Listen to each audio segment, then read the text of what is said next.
La muraille était couverte de salpêtre. Une clarté fumeuse, jaunâtre, commençait à descendre dans la salle voûtée, creusée en sous-sol. Le prisonnier qui sommeillait, les bras repliés sous la barbe, frissonna et se dressa brusquement, hagard, le cœur battant. Il vit la brume du matin qui coulait par le soupirail. Il écouta. Distincte, bien qu'étouffée par l'épaisseur des murs, il percevait les cloches annonçant les premières messes, cloches parisiennes de Saint-Martin, de Saint-Méry, de Saint-Germain-l'Auxerrois, de Saint-Eustache et de Notre-Dame.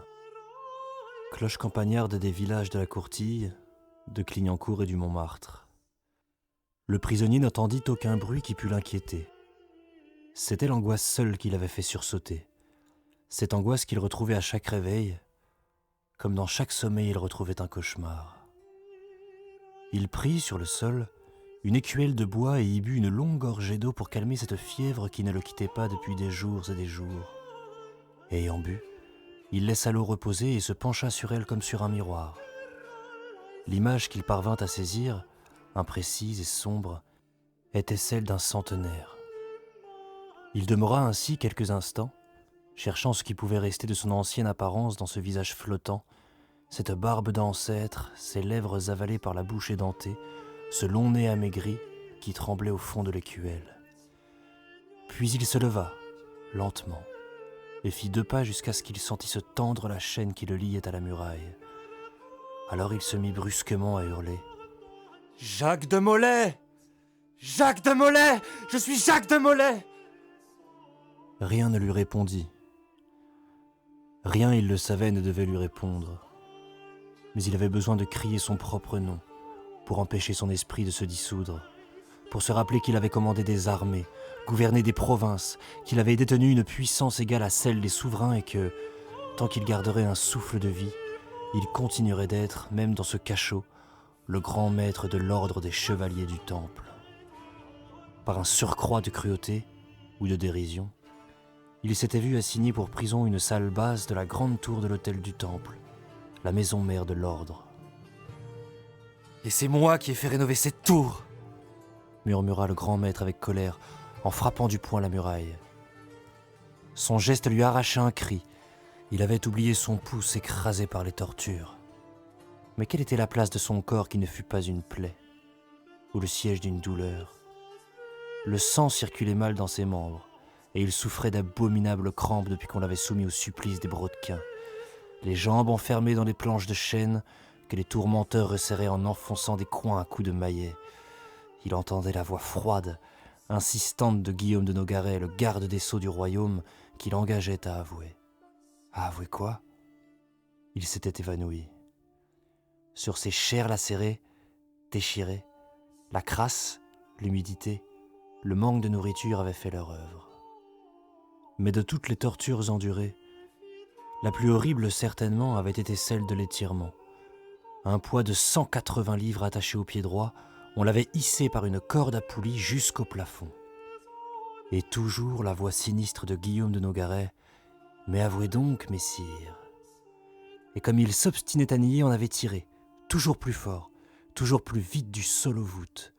Sentant ses membres se disjoindre, ses articulations s'arracher, son ventre, sa poitrine éclater, il avait fini par crier qu'il avouait. Oui, tout. N'importe quel crime, tous les crimes du monde. Oui, les Templiers se livraient entre eux à la sodomie. Oui, pour entrer dans l'ordre, ils devaient cracher sur la croix. Oui, ils adoraient une idole à tête de chat. Oui, ils se donnaient à la magie, à la sorcellerie, au culte du diable. Oui, ils détournaient les fonds qui leur étaient confiés. Oui, ils avaient fomenté un complot contre le pape et le roi, et quoi d'autre encore? Jacques de Molay se demandait comment il avait pu survivre à tout cela.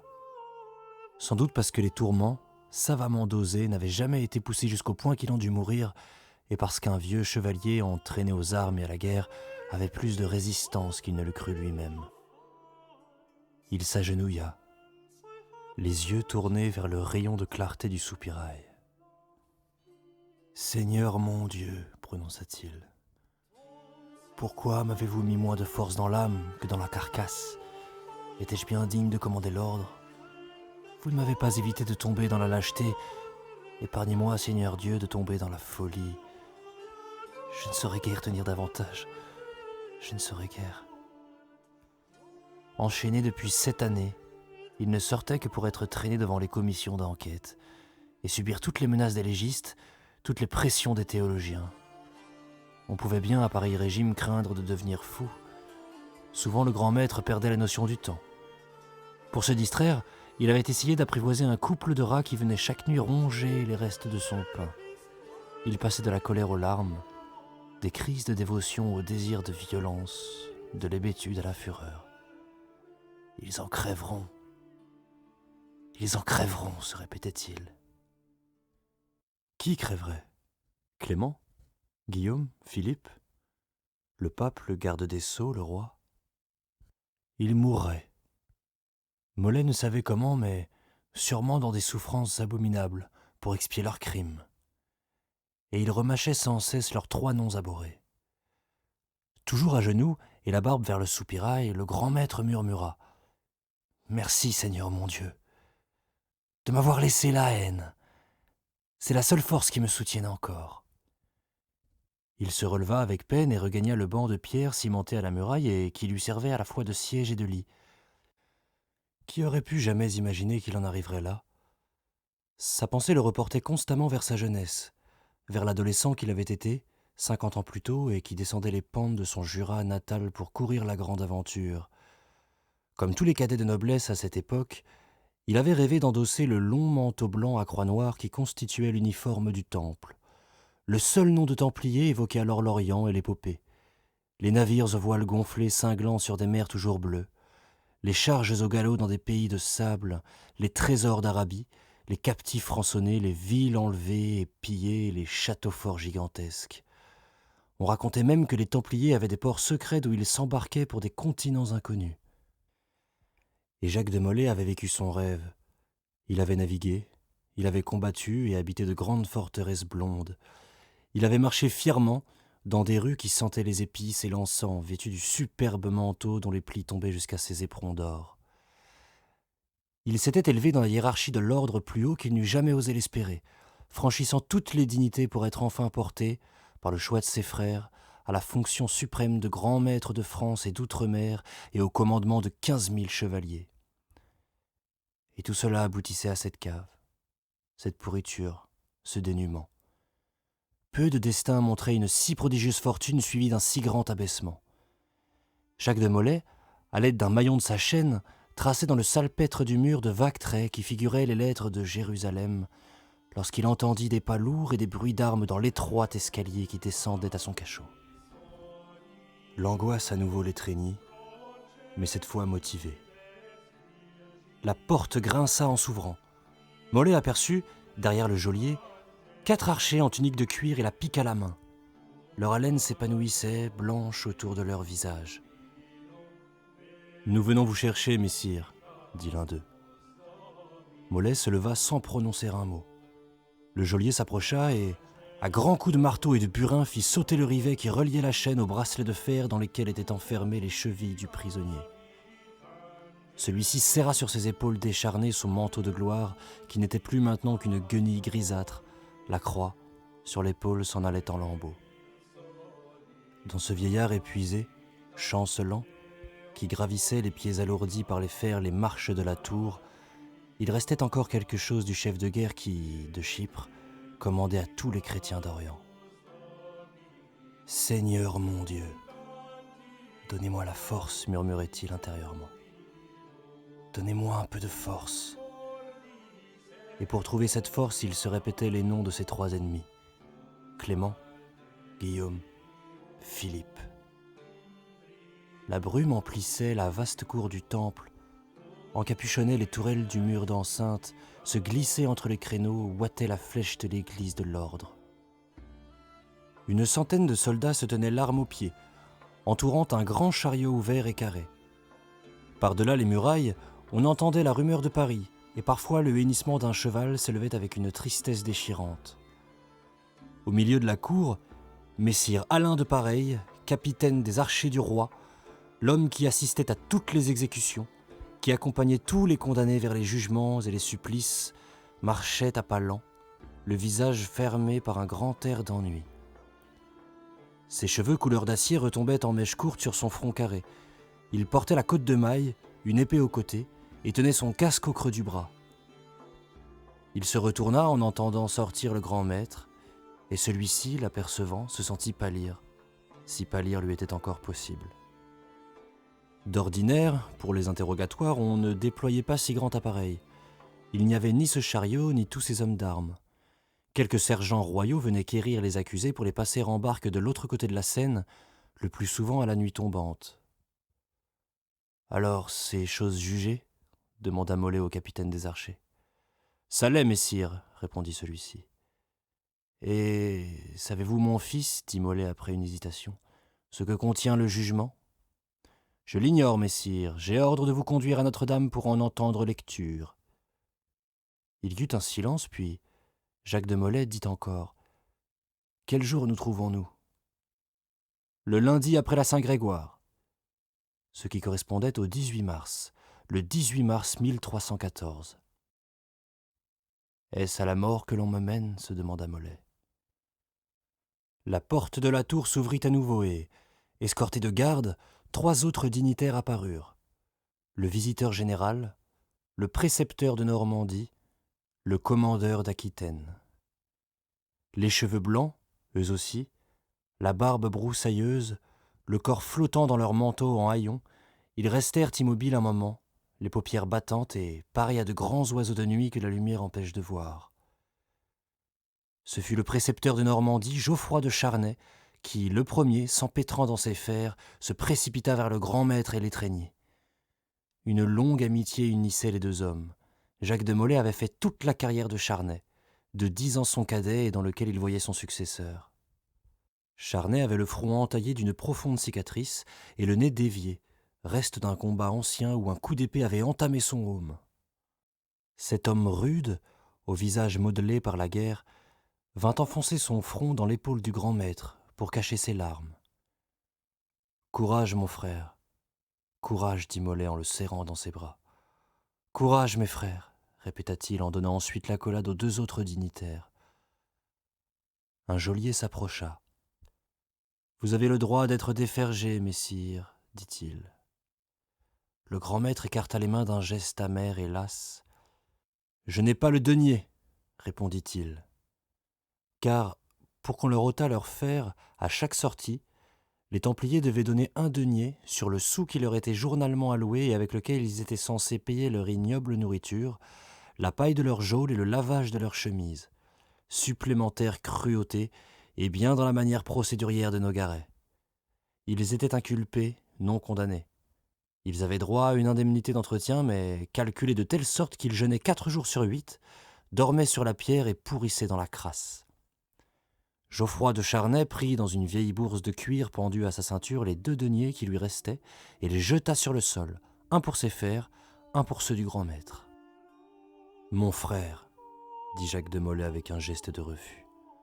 « Pour le service qu'il me ferait à présent, répondit Charnay. Acceptez, mon frère, je n'y ai même pas de mérite.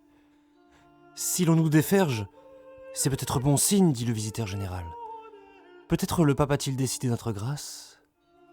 Les dents qui lui restaient, inégalement brisées, rendaient sa parole chuintante, et il avait les mains gonflées et tremblantes. Le grand maître haussa les épaules et montra les 100 archers alignés. « Préparons-nous à mourir, mon frère, répondit-il. « Voyez ce qu'ils m'ont fait, gémit le commandeur d'Aquitaine en relevant sa manche. Nous avons tous été tourmentés, dit le grand maître. Il détourna les yeux, comme chaque fois qu'on lui rappelait les tortures. Il avait cédé, il avait signé de faux aveux et ne se le pardonnait pas. Il parcourut du regard l'immense enceinte qui avait été le siège et le symbole de la puissance du temple. Pour la dernière fois, pensa-t-il. Pour la dernière fois, il contemplait cet ensemble formidable, avec son donjon, son église, ses palais, ses maisons, ses cours et ses vergers. Véritable ville forte en plein Paris. C'était là que les Templiers, depuis 2 siècles, avaient vécu, prié, dormi, jugé, compté, décidé de leurs expéditions lointaines. C'était là que le trésor du royaume de France, confié à leur garde et à leur gérance, avait été longtemps déposé. Et là aussi, après les désastreuses expéditions de Saint-Louis, après la perte de la Palestine et de Chypre, qu'ils étaient rentrés traînant à leur suite leurs écuyers, leurs mulets chargés d'or, leur cavalerie de chevaux arabes, leurs esclaves noirs. Jacques de Molay revoyait ce retour de vaincus qui conservait encore une allure d'épopée. Nous étions devenus inutiles, et nous ne le savions pas, pensait le grand maître. Nous parlions toujours de nouvelles croisades et de reconquêtes. Nous avions peut-être gardé trop de morgues et de privilèges sans plus les justifier. De milices permanentes de la chrétienté, ils étaient devenus les banquiers tout-puissants de l'Église et des rois. À entretenir beaucoup de débiteurs, on se crée beaucoup d'ennemis. Ah, certes, la manœuvre royale avait été bien conduite. On pouvait dater l'origine du drame, en vérité, du jour où Philippe le Bel avait demandé à faire partie de l'ordre dans l'intention évidente d'en devenir le grand maître. Le chapitre avait répondu par un refus distant et sans appel. « Ai-je eu tort ?» se demandait Jacques de Molay pour la 100e fois. « N'ai-je pas été trop jaloux de mon autorité ? Mais non, je ne pouvais agir autrement. Notre règle était formelle et nous interdisait d'admettre aucun prince souverain dans nos commanderies. » Le roi Philippe n'avait jamais oublié cet échec. Il avait commencé par ruser, continuant d'accabler Jacques de Molay de faveurs et d'amitié. Le grand maître n'était-il pas le parrain d'un de ses enfants ? Le grand maître n'était-il pas le soutien du royaume ? Mais bientôt une ordonnance transférait le trésor royal de la tour du Temple à la tour du Louvre. En même temps, une sourde, une venimeuse campagne de dénigrement était montée contre les Templiers. On disait et faisait dire dans les lieux publics et les marchés qu'ils spéculaient sur les grains, qu'ils étaient responsables des famines, qu'ils songeaient davantage à grossir leurs biens qu'à reprendre aux païens le tombeau du Christ. Comme ils avaient le rude langage des militaires, on les accusait d'être blasphémateurs. On avait fait locution d'usage du terme « jurer comme un templier ». De blasphémateurs à hérétiques, la distance est brève. On affirmait qu'ils avaient des mœurs hors nature et que leurs esclaves noirs étaient des sorciers. Bien sûr, tous nos frères ne se conduisaient pas en saints et à beaucoup l'inaction ne valait guère. On disait surtout qu'au cours des cérémonies de réception, on obligeait les néophytes à renier le Christ, à cracher sur la croix et qu'on les soumettait à des pratiques obscènes. Sous le prétexte de mettre fin à ces rumeurs, Philippe avait offert au grand maître, pour l'honneur de l'ordre, d'ouvrir une enquête. Et j'ai accepté, pensait Molay. J'ai été abominablement abusé, j'ai été trompé. Car, un jour d'octobre 1307, ah, comme Molay se souvenait de ce jour-là, c'était un vendredi 13. La veille encore, il m'embrassait et m'appelait son frère en me donnant la première place aux obsèques de sa belle-sœur, l'impératrice de Constantinople. Donc, le vendredi 13 octobre 1307, le roi Philippe, par un gigantesque coup de filet policier préparé de longue main, faisait arrêter à l'aube tous les Templiers de France au nom de l'Inquisition, sous l'inculpation d'hérésie. Et le garde des Sceaux Nogaret venait lui-même se saisir de Jacques de Molay et des 140 chevaliers de la maison mère. Un ordre fut lancé qui fit sursauter le grand maître. Les archers serraient les rangs. Messire Alain de Pareil avait coiffé son casque, un soldat tenait son cheval et lui présentait l'étrier. « Allons, dit le grand maître. » Les prisonniers furent poussés vers le chariot. Molay y monta le premier. Le commandeur d'Aquitaine, l'homme qui avait repoussé les Turcs à Saint-Jean d'Acre, semblait frappé d'hébétude. Il fallut le hisser. Le visiteur général remuait les lèvres sans arrêt. Lorsque Geoffroy de Charnay grimpa à son tour dans la voiture, un chien invisible se mit à hurler quelque part du côté des écuries. Puis, tiré par 4 chevaux de fil, le lourd chariot s'ébranla. Le grand portail s'ouvrit et une immense clameur s'éleva. Plusieurs centaines de personnes, tous les habitants du quartier du Temple et des quartiers voisins s'écrasaient contre les murs. Les archers de tête durent s'ouvrir chemin à coups de manches de pique. « Place aux gens du roi !» criaient les archers. Droit sur son cheval, l'air impassible et toujours ennuyé, Alain de Pareil dominait le tumulte. Mais quand les Templiers parurent, la clameur tomba d'un coup.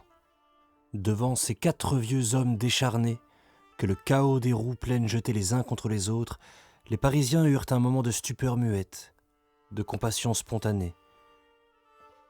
Puis il y eut des cris. « À mort !